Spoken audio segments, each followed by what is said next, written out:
saya ucapkan kepada teman-teman sekalian selamat datang dalam kegiatan kita kali ini, bimbingan kelompok atau BKP. Dan sebelum itu kita berdoa dulu. Adakah dari teman-teman yang ingin memimpin doa? Silakan Kak. Nah, sebelum kita mulai kegiatan ini, lengkapnya kita berdoa menurut keyakinan dan kepercayaan kita masing-masing. Doa dimulai.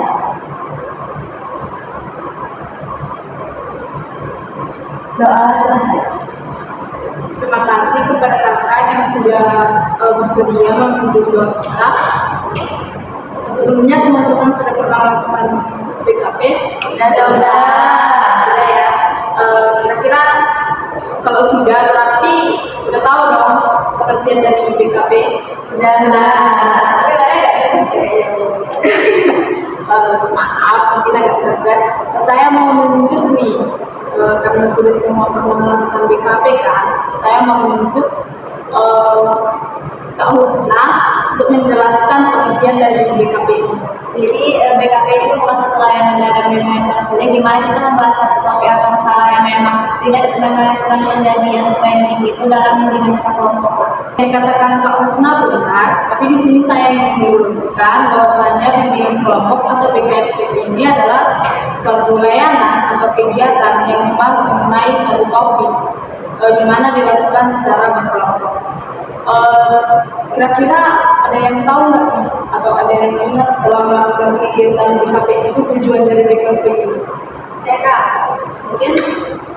mungkin tujuannya itu nanti kita bahas topik menemukan solusi, dan jadi tujuannya yang untuk menemukan solusinya itu dibahaskan.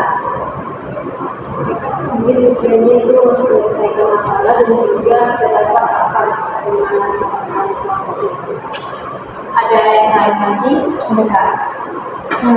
Menurut saya ya tujuannya itu kita di sini kan saling berpendapat, jadi kayak jangan menyalahkan pendapat orang lain, pokoknya jangan menyalahkan, pokoknya kayak menghargai, saling menghargai gitu.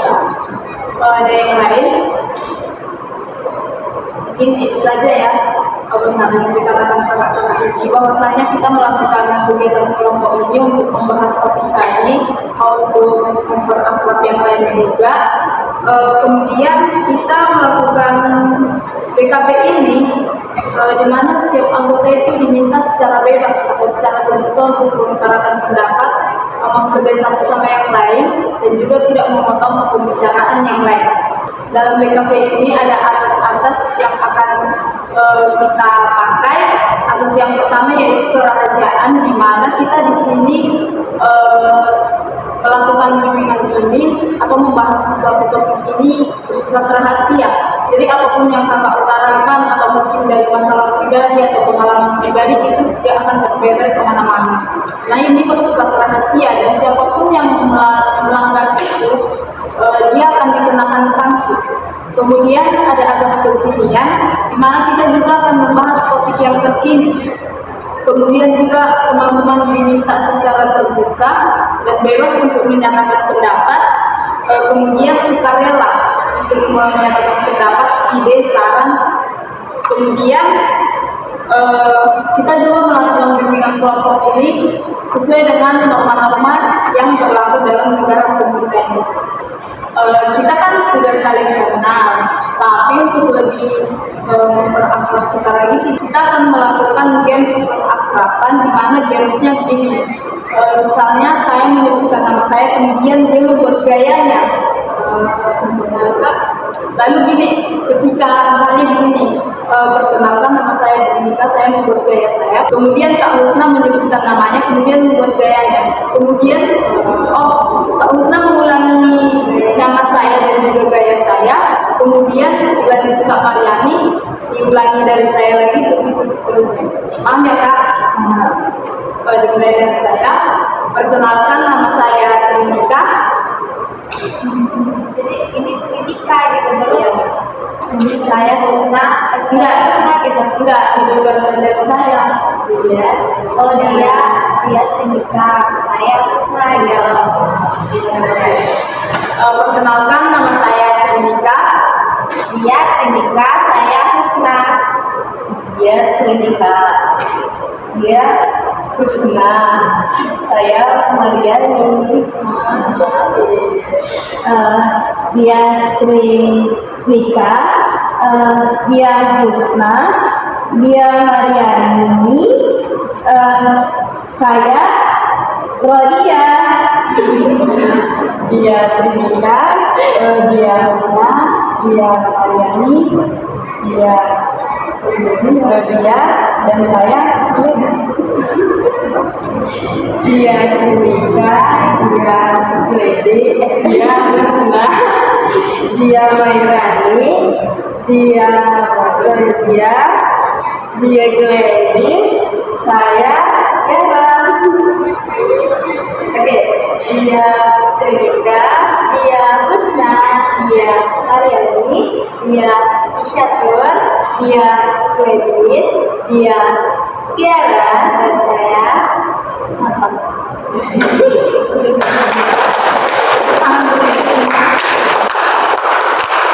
Pada kegiatan kita kali ini, kita akan membahas mengenai topik tugas, di mana saya sebagai PK atau pemimpin kelompok dan teman-teman sebagai AK atau anggota kelompok. Nah, di sini topik tugas berarti saya yang menentukan topiknya. Bagaimana nih? Kira-kira sudah siap belum untuk melanjutkan kegiatan kita? Sudah. Bagaimana suasana hatinya mungkin agak nervous? Semangat ya, semangat tapi agak Kurang air aja jadi berhasil. sama kak, kita juga rumah. Baiklah, kita akan membahas topik perilaku asertif terhadap siswa bullying, korban bullying. Kira-kira dari teman-teman ada yang tahu nggak apa itu perilaku asertif?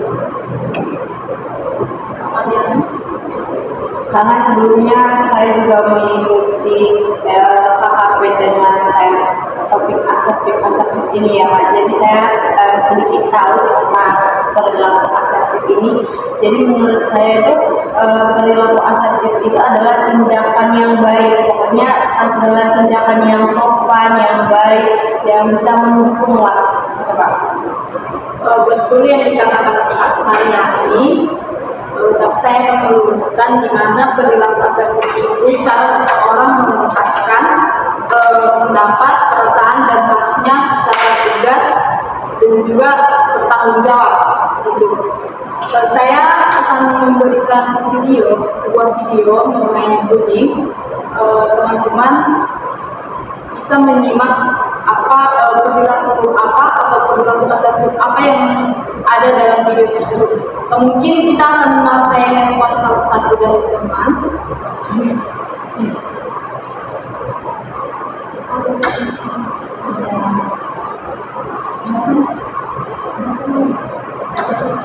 Jadi ini ada sebuah video, mungkin teman-teman juga sudah tahu mengenai kasus ini, di mana sebuah anak SMP dibully oleh kakak kelasnya karena mungkin tersinggung dengan kata-kata yang dilakukan oleh si korban. Ini kejadiannya di SMP Cilacap.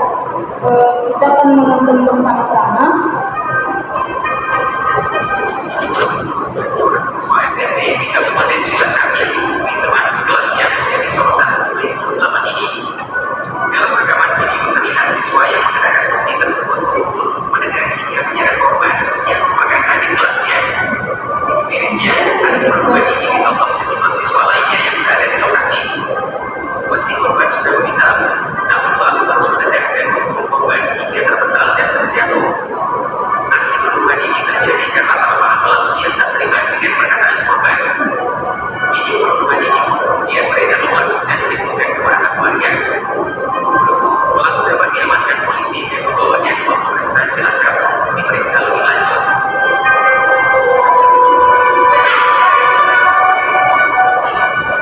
Teman-teman sudah melihat video yang sudah saya tunjukkan.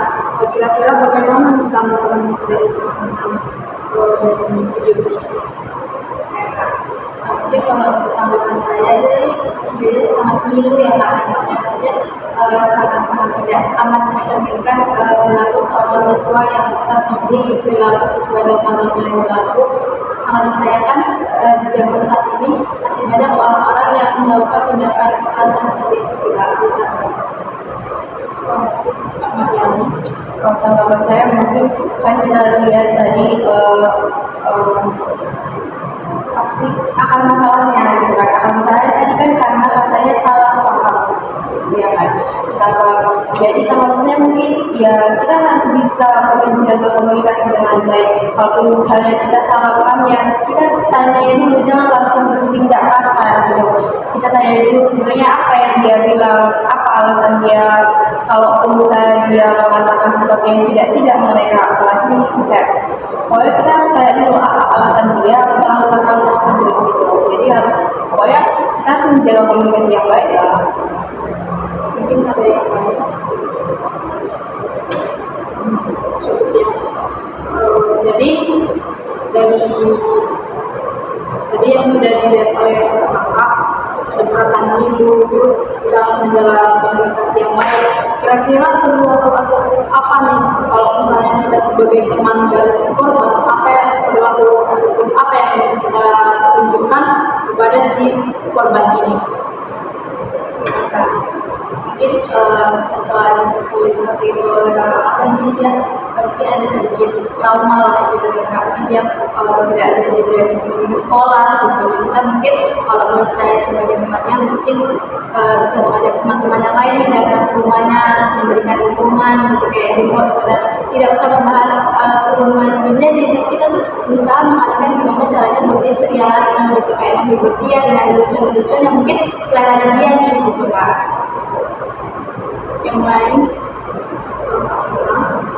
Jadi menurut saya ketika saya sebagai temannya nih, jadi mungkin hal yang saya lakukan itu yang pertama kita nggak boleh nanya dulu nih apa belumnya itu kan bisa menghakimi dia atau mungkin traumanya bisa makin kembali. Jadi mungkin yang saya lakukan bisa saya mengajak dia ke orang positif, misalnya kan sebenarnya saya tahu hobi dia ini gitu, misalnya hobi dia itu sepeda, jadi saya ajak udah kita bersepeda aja yuk gitu, nanti terus mengurangi trauma dia.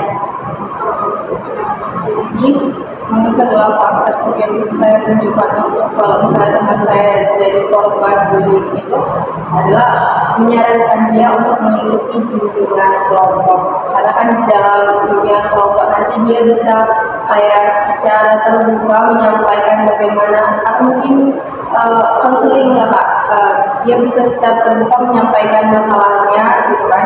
Jadi kita di sini bisa kayak mendukung dia, memberikan solusi untuk dia gitu. Terus kalau misalnya untuk si pelaku ya kita sebagai teman korban kita itu kan sebenarnya untuk menegur si pelaku, dan juga kalau misalnya perundungannya terjadi di sekolah ya kayak yang tadi itu kita bisa melaporkannya ke guru BK atau kepala sekolah. Kalau ke polisi juga sebenarnya bisa aja, tapi ya yang terdekat itu masih kepala sekolah dan juga guru BK. mungkin dari Kalau saya ya Pak, kita sebagai teman yang teman saya nampak gitu dia itu kena bully gitu kan, menjadi korban. Jadi menurut saya ini harus mengajak dia supaya kayak dibilang kayak kamu jangan sedih ya, atau ngajak dia itu biar dia nggak trauma lagi. Dia itu kayak cerita apa sih yang kamu rasain, kayak udah itu lupain aja, itu nanti kan bakal gimana sih, bakal kalau dia memang nggak salah ya, kalau dia memang nggak salah nggak usah, itu jangan dipikirkan. Jadi kayak ya udah bawa dia itu kayak mana sih aktivitas yang menyenangkan lah bagi dia. Jadi kayak ya udah sama-sama mengajak dia gitu. mungkin kalau misalnya saya sebagai pengguna saya bisa melanjutkan lagi untuk saya dirinya kemudian mengikuti konseling kuda dengan guru BK. Mungkin yang terakhir dari Kak Denis, kalau menurut saya kan ini korban ini kadang nggak mau dilaporkan sama orang tua. Jadi saya bisa membantu dengan video chat kalau lagi kalau korban ini sangat dilakukan kesulitan oleh si pelaku. Jadi kita membantu dengan mendokumentasikan itu. Jadi kalau emang udah berlebihan dan si korban juga sudah bersedia untuk dilaporkan ke orang yang kita percaya, bisa kita menunjukkan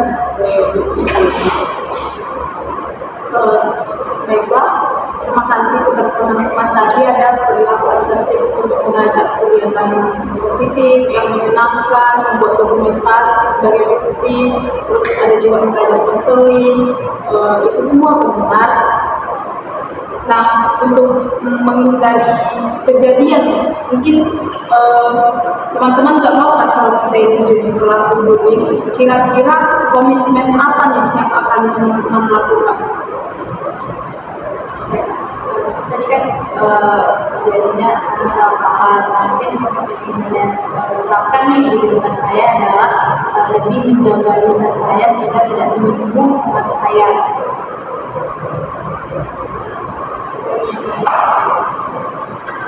Jadi menurut saya lihat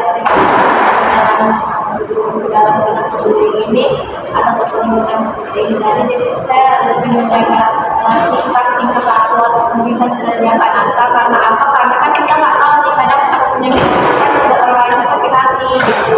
Jadi mungkin saya sebelum bertindak ini berpikir saya komitmen saya sama seperti Kak Nata, Kak Usna. Jadi kayak kita nggak bisa kayak mana sih asal ngomong itu nggak bisa. Kita nggak tahu hati seseorang itu, kita sama sekali tidak tahu. Jadi kayak lebih bagus ya kayak dipikirkan dulu apa yang kita omongin gitu, jangan apa sih ngasal-ngasal gitu. Gitu Kak. ini ada komitmen yang akan saya bangun dalam diri saya, mungkin saya akan lebih mengendalikan diri saya terlebih dahulu. Karena mungkin kayak misalnya di video tadi ya kan, belum tahu apa alasan yang sebenarnya si adik kelas ini berucap seperti itu, tapi dia udah langsung bertindak. Jadi mungkin saya akan mengendalikan diri saya. Saya mas kalian itu menjadi sikap dan juga itu juga kan, karena kan masalah kan diselesaikan tidak cuma dengan kematian, harus dibicarakan dengan baik-baik. Terakhir dari Pak Denis, dengan saya lakukan salah satu yang lalu juga dengan dengan menjadi sikap yang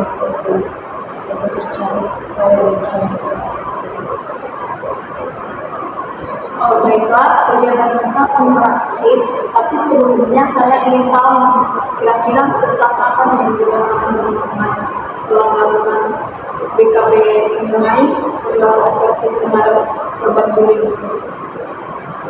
Jadi Kak, saya mungkin kan sebelum melakukan bimbingan kelompok ini saya tuh nggak tahu apa itu perilaku asertif gitu. Jadi saya dapat banyak informasi lah mengenai apa itu perilaku asertif, juga saya tahu solusi dari gimana supaya kita mengatasi perundungan dan pembulian. Mungkin kesan dan pesan saya mungkin agak mirip dengan Kak Usna, cuma bedanya saya kan udah kenal nih dengan yang tema asertif, cuma saya nggak tahu kalau ternyata asertif itu nggak cuma sebuah komunikasi, cuma perilaku yang bisa kita terapkan untuk menjadi solusi untuk si kasus bullying ini Kak. Jadi ini tuh menjadi wawasan baru nih pastinya buat saya sebagai mahasiswa BK nih, ternyata ada teknik yang digunakan untuk menyelesaikan trauma untuk si korban dengan cara asertif. Dari kesannya mungkin kita sebagai mahasiswa BK tentunya tidak akan menjadi pelaku di masa depan tersebut. Baik, udah cukup Kak, mungkin sama ya. Kira-kira kapan nih kita bisa melakukan bimbingan kelompok lagi? Bulan depan. Minggu depan. Istilahnya ya sesuai jadwal itu Kak, jadi nggak kosong. sebelum kegiatan kita benar-benar berakhir, saya ingin berpesan kepada kita semua, termasuk diri sendiri juga, supaya kita tidak melakukan bullying. Kita tahu bahwasanya bullying itu sangat berdampak yang buruk gitu sama diri kita, sama kesehatan mental kita juga. Dan harapan saya semoga teman-teman semua bisa melakukan komitmen yang sudah diucapkan. Sebelum kita keluar, ada baiknya kita berdoa.